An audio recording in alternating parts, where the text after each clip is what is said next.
Welcome, everybody, to Spotlight 814, Erie's local theater podcast. I'm your host, Ryan Dolly, along with my newest co-host, Kyle Philbeck.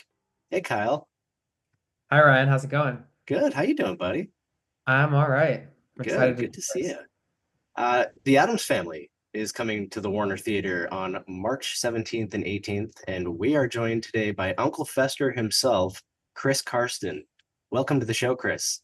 It's a great pleasure to be here. Thanks for having me. Of course. Thank you. Thank you for taking the time to be here today. The first question is, were you a fan of the Addams Family before you became a part of the show? Well, I'm not going to say I was a mega fan. I remember watching it as a kid, and I did go see the movies because they had publicized it really well, and I was kind of like most people were really excited about it. And I went and saw them, and I enjoyed them very much. Um, you know, Things just work out sometimes in different ways, and it never kind of fell into my lap until now. I have a good relationship with the company that produced it, and they were going to put it on, and I had to inside track to playing Fester, and now here I am doing it, and I'm having a great time. That's awesome. That's Yeah. awesome. What do you think it is about this? I don't want to say brand, but about this set of characters and the, I guess, brand of comedy that has endured for so long? And what was it that, if you will take a pun, pulled you to the material?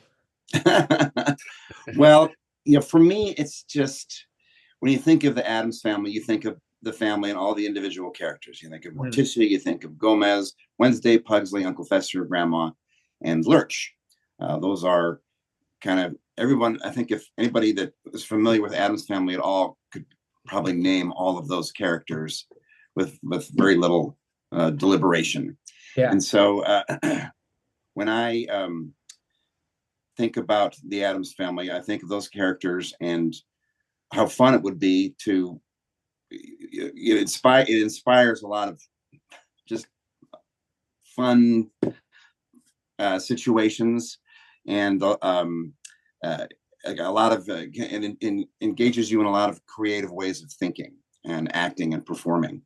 So when, as an actor, you approach that, you look at that material and think, I think I can have a lot of fun with this. And I look forward to doing that. And in rehearsals, you kind of find your way through, and things seem to come a lot easier because it's so well established, and the characters are so well defined and well written that it's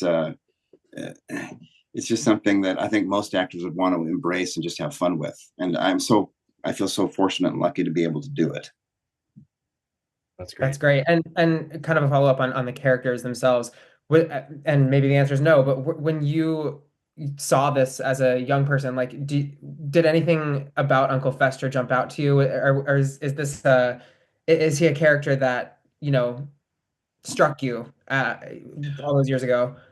Well, one of the funniest things, and I think probably the series draws this out. The series from the 1960s is his appearance.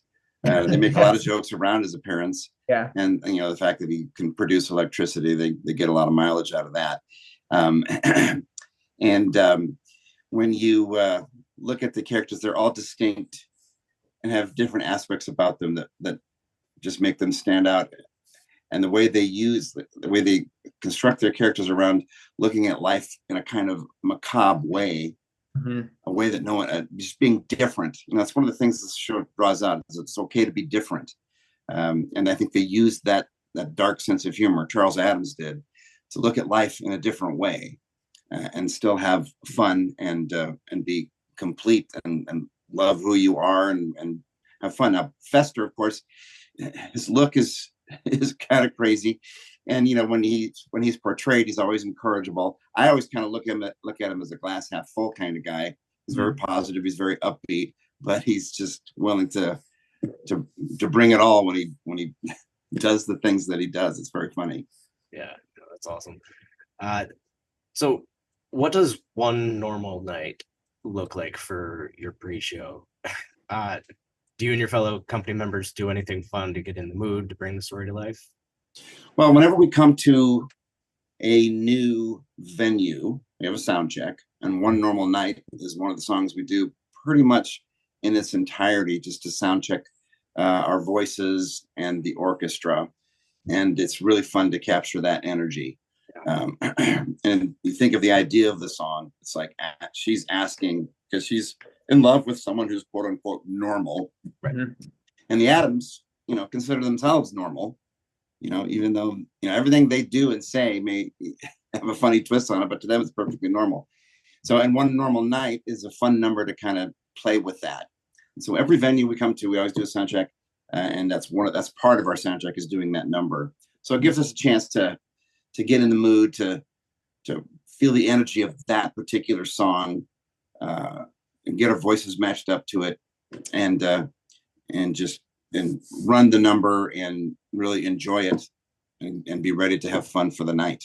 It's great. And sort of going off of that, when you're on a tour like this, you're hitting different cities, every couple nights, every night, new venues, new environments. And with a show like this, the comedy is so specific, and so how do you keep that up? How do you keep up your comedic energy when you're quite literally dealing with a completely different place every night? You're dealing with different physical spaces, different backstage, and you've got to be tired as well with all of the traveling that you're doing. And being in your brain and in your body has to be key to delivering this comedic performance. Yeah, I mean, the schedule can get pretty grueling at times, but if you are a professional and hopefully you love what you do, and I certainly do, and I certainly get that energy from the rest of my cast members. I think it's a wonderful ensemble that we have, dedicated, consummate professionals that are very flexible in their creativity and really enjoy what they do. So that's a part of what makes this an engaging experience. Performing this material is a lot of fun. The music is great. The sets are wonderful. The costumes are so distinct and unique, and kind of different from other costumes that you wear in other shows, but it's always a delight to wear them. And when you want to come to, there's certain aspects of every theater that you go to that are the same. Mm-hmm. You're going to be up on a stage. Most of the places, the orchestra is going to be down in front of you, and you're going to most likely a proscenium stage, and there's a beautiful auditorium. There's a lot of similarities, and I think maybe there's actors can take solace in that. The space may be different, the size may be different, maybe certain things don't fit as well, but it's largely the same. We have our dressing rooms, and we have our costumes right nearby. We know what we have to do when we get there. We've been doing it for a while. Yeah, maybe we're tired, but getting to do something that you really enjoy doing gives you an energy. Maybe you're a little nervous. That's also energy that you can use to punch up your character, to punch you up for the night. And of course, there's always the response of the audience and the chance that you get to maybe change them in some way with what you're doing. They come in, the audience comes into the theater in a certain mindset, and they're going to leave in a different mindset, having experienced a wonderful night at the theater. So that's always, food for actors and performers of all different types to feed on. And I think it really works. Yeah. Well, piggybacking off of that, what can fans of the show, of the original TV show, expect from the musical? What might surprise them? Well, what's going to be the same is the characters are all there. Yeah. And they're the way the show is written is pretty faithful to their wackiness and their strangeness and their differences. And they've chosen, because oftentimes the Addams family interacts with the outside world, and so it's kind of a regular theme, and that's no different in the musical. Wednesday's grown up, and she's in love with someone from the normal, quote unquote, normal world. And so of course the Addams family wants to embrace that. There's challenges, of course, but they want to meet those challenges head on and have fun doing it.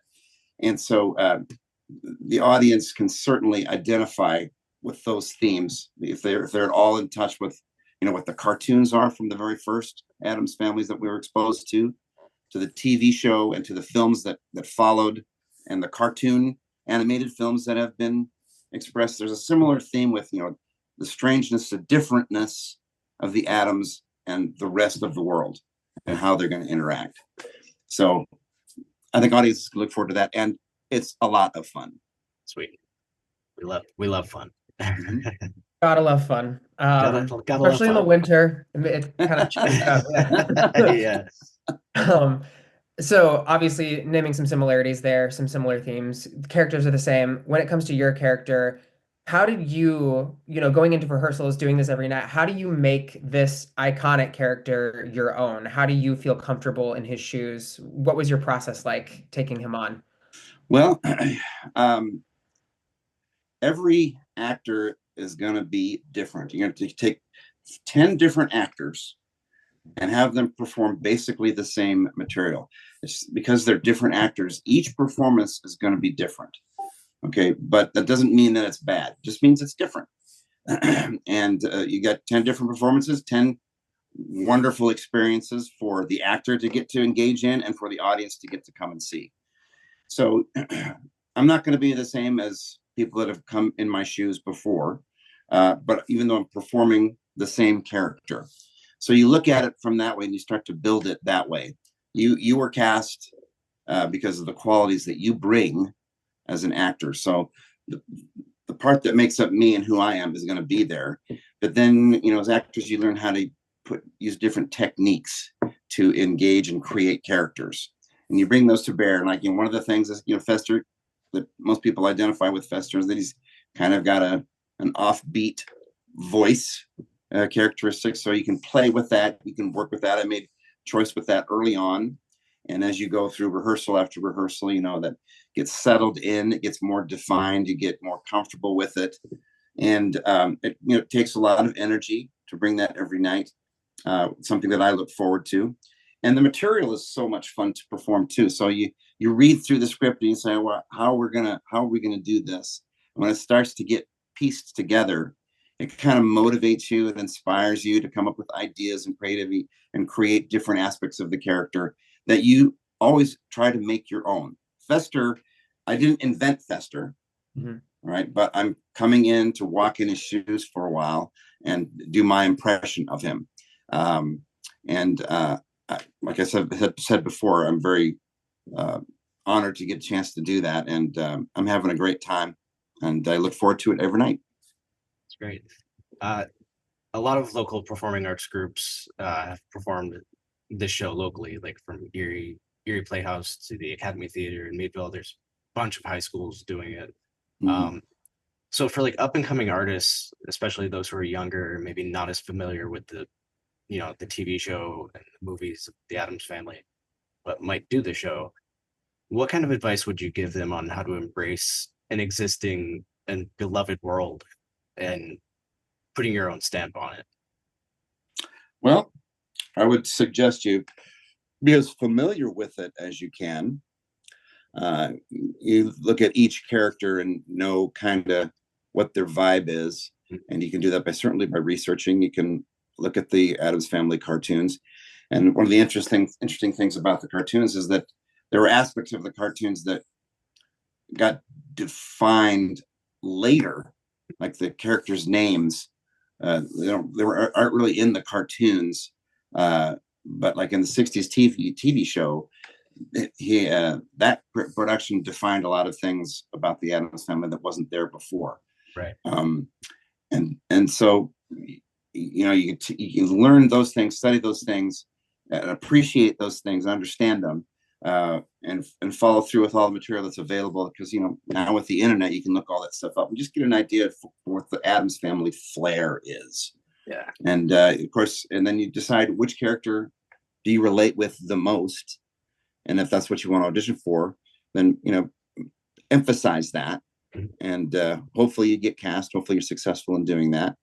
And I'll tell you, if you're gonna put on the Addams Family, it's going to be a fun experience because it's very funny. It's wonderful material, and it's got so much going for it. And it's got a lot of history behind it too. So just know your stuff and then have fun. Yeah, that's great advice. That is great advice. Yeah. Are there any themes and takeaway? I mean, you kind of mentioned it's okay to be different, which I think is a great one. Are there any themes and takeaways from this show that stick with you personally, or that you find are sticking with audiences? Well, audiences probably come in with a a certain a predisposition. I think that if they're familiar with the Addams families and what it's about, they came in and paid for the tickets with some expectations and hopefully an open mind with how this particular version of the Addams family is going to present itself to them. I think one of the large themes about that works so well for the Addams family is, of course, dare to be different. Be comfortable with who you are, and live your life to the fullest. And that's something that each and every member of the Addams family tends to do. And when you're going to beat to a different drum, embrace it, own that. And when you encounter someone that is different from you, don't be afraid to express yourself. And that's a great theme, I think, that comes across in the Addams family. Relationships and how relationships can be fun, and how different points of view can still communicate and find a way to understand one another. I think that's another important aspect of what the Addams family brings to the table. And I think our production expresses a lot of that as well. That's great. Yeah, Absolutely. I mean, I think it also, like, books it's okay. Books are being banned for that, so it's it's great that you guys are doing that and, like, putting that message out there. Go ahead, Kyle. I was gonna just say, I think the musical does a really great job of, I think the relationship between Gomez and Morticia is so it's weird, it's dark, it's different, and yet they have such a strong marriage, and yes, it shows the family dynamic. Again, just weird. Like, you have that song Pulled where she's literally essentially torturing her brother, and yet it's like a bonding experience for them. Yeah. It's like it's fun, and it's hilarious. Yeah. It's dark humor, but it's hilarious. And the Addams world tries to exploit that at every turn, every opportunity they can find to bring that out and find the humor in it. It's always a winning combination. Yeah, that's great. It's a very twisted, kind of wholesome. Definitely. Yes, it is. Like, there's a song between Morticia and Alice Beinecke, where they're talking about how a marriage works. Mm-hmm. And so Morticia says, "You always tell the truth," and Alice is like, "Really? I want my marriage to be a long one. If my husband knew everything about me, I don't know if we'd stay married." And so they find their way through the course of the show to come to a better understanding of those two aspects of how people approach relationships. Yeah. All right. So we're gonna go move on to some let's do some crazy stuff. We're gonna get into the crazier than you rapid fire questionnaire. Okay, so the first question for you is, what is the craziest audition story? Crazy audition story. Oh my gosh, what is the craziest audition story? I think I don't know about how crazy it was. It was kind of embarrassing, but it's memorable. I had to audition for a production of Godspell, and the character I was auditioning for had to sing some high notes, and I was pretty young at the time, and I don't think my voice was as well developed as it needed to be. And I went into the audition, brimming with confidence and hope, and tried to hit the high note, and it didn't come out very well. And we've all been there. It's kind of a learning experience, but it was pretty crazy. Yeah. Not so fun, but crazy. No. Definitely all been there. I crashed and burned a little bit on that day. Yeah. God, what is your craziest tour experience been so far? Craziest tour experience. Well, let's see. One of them was it was just recently. I did Little Women last year, and we were in the middle of the show, and one of the main characters was having some issues, just not feeling well, and didn't think she could continue. So in the midst of all that, the understudy, they grabbed the understudy, who was also in the show. Mm-hmm. They threw a costume on her, and she had to make an entrance practically in the next scene with me. And so they threw the dress on her, and they said, "Okay, talked her up, got her ready, pumped her up," because she was really nervous. And actually, I think she may have gone on with the script a little bit, but our scene went fantastic, and she actually did a great job. She stepped in, and it was like, literally they grabbed her, threw a dress on her, and pushed her onto stage. That's one of the hardest things to do. So it was actor's nightmare for sure. But she was really well prepared. She knew the role. Yeah. And it was just kind of shocking, but yeah, it worked out, and it was an amazing thing to experience. It was pretty crazy. Yeah. That's awesome. How about the craziest onstage mishap that you can think of? And the last story doesn't count. yeah. Last one doesn't count. Well, let's see.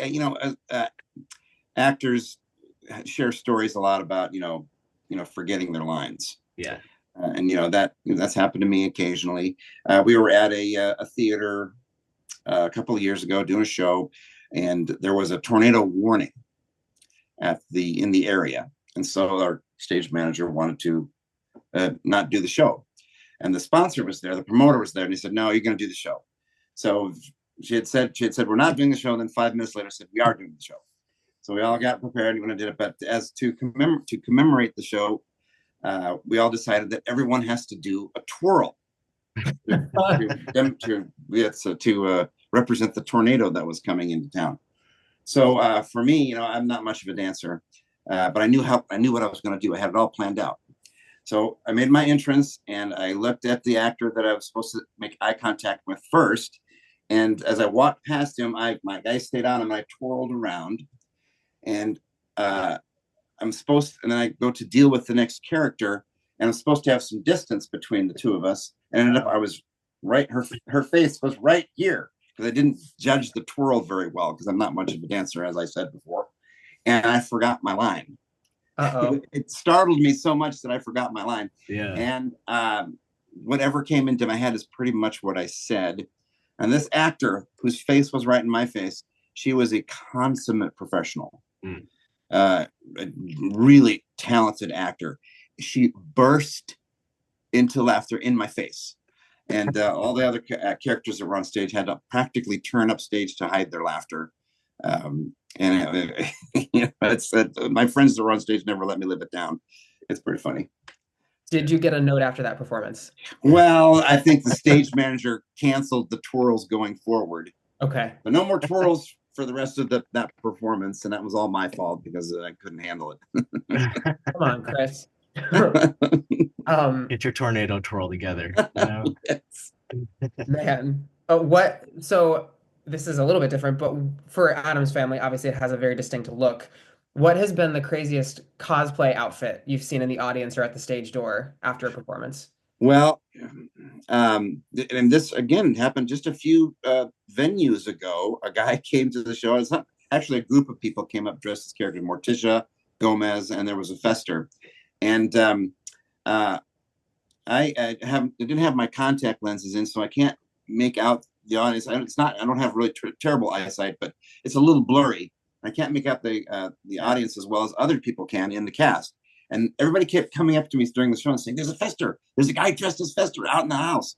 And at the curtain call, I kind of looked out and saw him sitting there, and then met him after the show. Went up and shook his hand and said he thought the show was great. And he was a very tall man wearing this black leather trench coat. And of course, he was bald, and he kind of painted himself white, so he had that ghoulish Fester appearance. But that was a fun experience to meet myself in the audience. Did he have the light bulb in his mouth? Yes, he did have a light bulb. Nice. His actually was a lot better than our light bulb. It's lit up really brightly. Ours is kind of feeble. Yeah. It was great. It was fun to meet him. It's been around. That light's been around.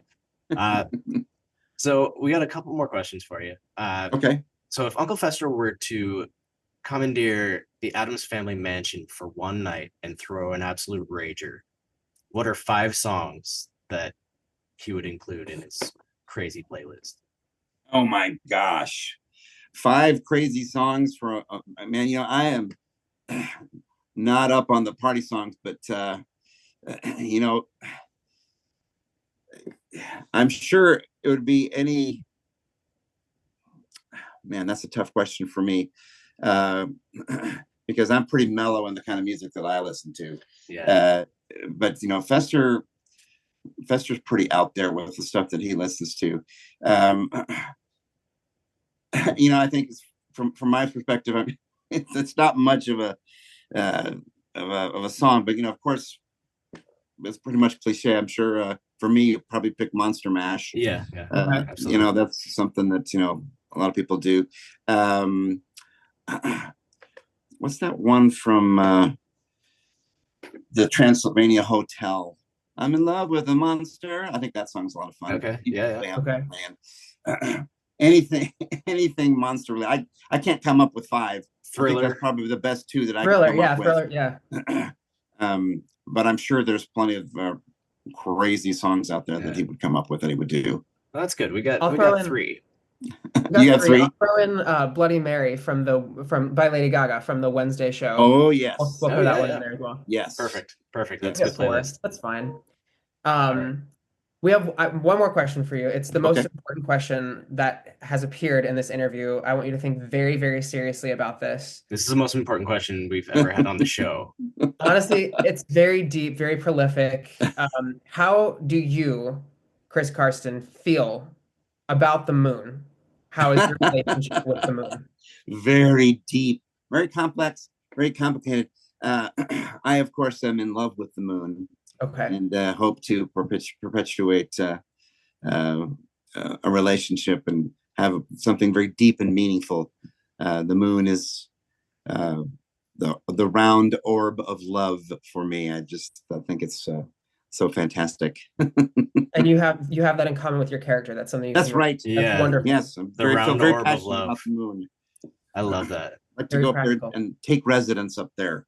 Yeah. I would love to as well right now. Yeah. At this point. Yep. Yes. Yeah. Thank you so much, Chris, for joining us. You've been a great guest. Thanks for having me. It was a lot of fun. I appreciate it. Absolutely. And we're looking forward to coming to Erie. That's a great theater and it's a great town. Yeah. Warner Theater, 17th and 18th. So that's Monday and Tuesday. Yep. And we're going to see you there Monday night. All right. And we'll stop by the stage door and say hello. That's great. We'll see you soon. All right. Thank you so much. Have a great day. Thank you. You too. All right. Bye, everybody.